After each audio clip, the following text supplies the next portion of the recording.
ഈ ഒരു നാട്, അതായത് ഏതൊരു നാടായിക്കോട്ടെ, അത് നശിക്കുന്നത് അവിടെ ആ ഒരു ഭരണാധികാരികളെ, എത്ര വിഡ്ഢികളായ ഭരണാധികാരികൾ അല്ലെങ്കിൽ യാതൊരു അറിവില്ലാത്തവർ ഭരിക്കുന്നതുകൊണ്ടല്ല. അവര് വിഡ്ഢികളാണെന്നും അവർ ചെയ്യുന്ന തെറ്റാണെന്നും അറിഞ്ഞിട്ട് മിണ്ടാതിരിക്കുന്ന ഒരു കൂട്ടം ജനത, അതായത് ആ ഒരു നാട്ടിലെ മനുഷ്യരെ കൊണ്ടാണ്. ആ വിഡ്ഢികൾ ഓർക്കുന്നില്ല, ആ ഒരു വിഡ്ഢികളുടെ പണം മേടിച്ചിട്ട് വെറുതെ അടിമയായിട്ട് നമുക്ക് സർവീസ് ചെയ്യാമെന്ന ആൾക്കാരാണ് നമ്മുടെ ഭരണാധികാരികൾ. അതായത് ഒരിക്കലും രാജാക്കന്മാരല്ല. അവരിങ്ങനെ വന്ന് നിൽക്കുമ്പോൾ അവരെന്ത് ചെയ്യുന്നതും അതനുസരിക്കാൻ വേണ്ടി. അപ്പോൾ ഈ ഒരു ബേസിക് നോളജ് അവർ മറന്നതും, അതോടൊപ്പം തന്നെ ഭയം, ഇവിടുത്തെ സിസ്റ്റത്തിനോടുള്ള ഭയം, ജയിലിൽ പോകുമോ അല്ലെങ്കിൽ എന്റെ ബിസിനസ് പൊളിയോ, എന്റെ സിനിമ ഫ്യൂച്ചർ ഇല്ലാതാവുമോ എന്നുള്ള ആ ഒരു വിഡ്ഢിശൂന്യതയായ ഭയവും കൂടി ഉള്ളതുകൊണ്ട് തന്നെ ഈ സമസ്ത പ്രപഞ്ചത്തിൽ നടക്കുന്ന എല്ലാവിധ അധർമ്മക്ക് കാരണം ആ ഒരു അധർമ്മികളല്ല.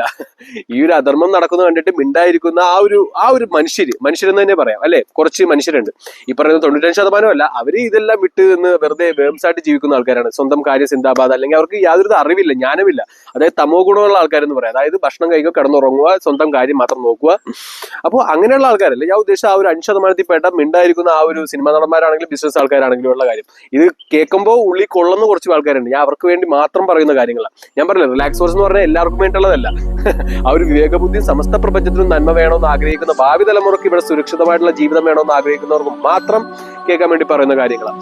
അപ്പോൾ എന്നെ സംബന്ധിച്ച് നോക്കുമ്പോൾ കഴിഞ്ഞ ദിവസം ഞാൻ നോക്കുമ്പോൾ ഒരു പരസ്യം, അതായത് വേറൊന്നുമല്ല, കൊച്ചുമോന് അമ്മുമ്മ വൃക്ക ദാനം ചെയ്തു.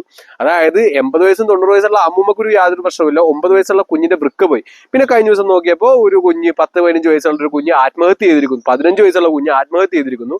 അതോടൊപ്പം അതിന്റെ പൊക്കത്ത് ചരമകോളത്തിൽ നോക്കുമ്പോൾ ഒരു കുഞ്ഞിന്റെ വൃക്ക പോയിട്ട് 9 വയസ്സുള്ള കുഞ്ഞെന്തോ മരിച്ചും പോയിരിക്കുന്നു. അപ്പൊ ഇതെല്ലാം എങ്ങോട്ടാണ് പോകുന്നത്? ഇതെല്ലാം പോകുന്ന ആ ഒരു മൾട്ടിനാഷണൽ കമ്പനിയുടെ ബയോളജിക്കൽ പാർവിടെ ഏറ്റവും നല്ല രീതിയിൽ എസ്റ്റാബ്ലിഷ് ആയതുകൊണ്ട്. അതോടൊപ്പം തന്നെ ആണുങ്ങൾ നോക്കൂ, ഇതാണോ ആണുങ്ങൾ?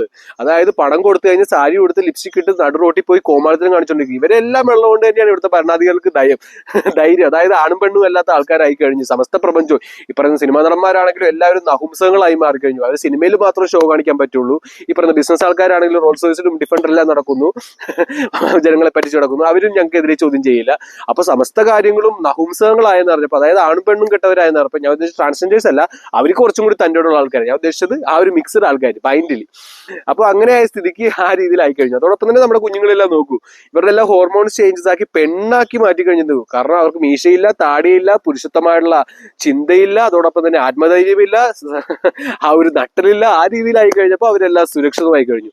അപ്പൊ ഞാൻ ഇതിനെക്കുറിച്ച് സംസാരിച്ചില്ലെങ്കിൽ ആ ഒരു നഹുംസകത്തിൽ ഏറ്റവും കൂടുതൽ ഞാനാവും. കാരണം ഇതെല്ലാം അറിഞ്ഞിട്ടും ഉണ്ടായിരുന്നു കഴിഞ്ഞ് നിങ്ങളെക്കാട്ടിയും ഏറ്റവും വലിയ നഹുംസവും ഞാനാവും.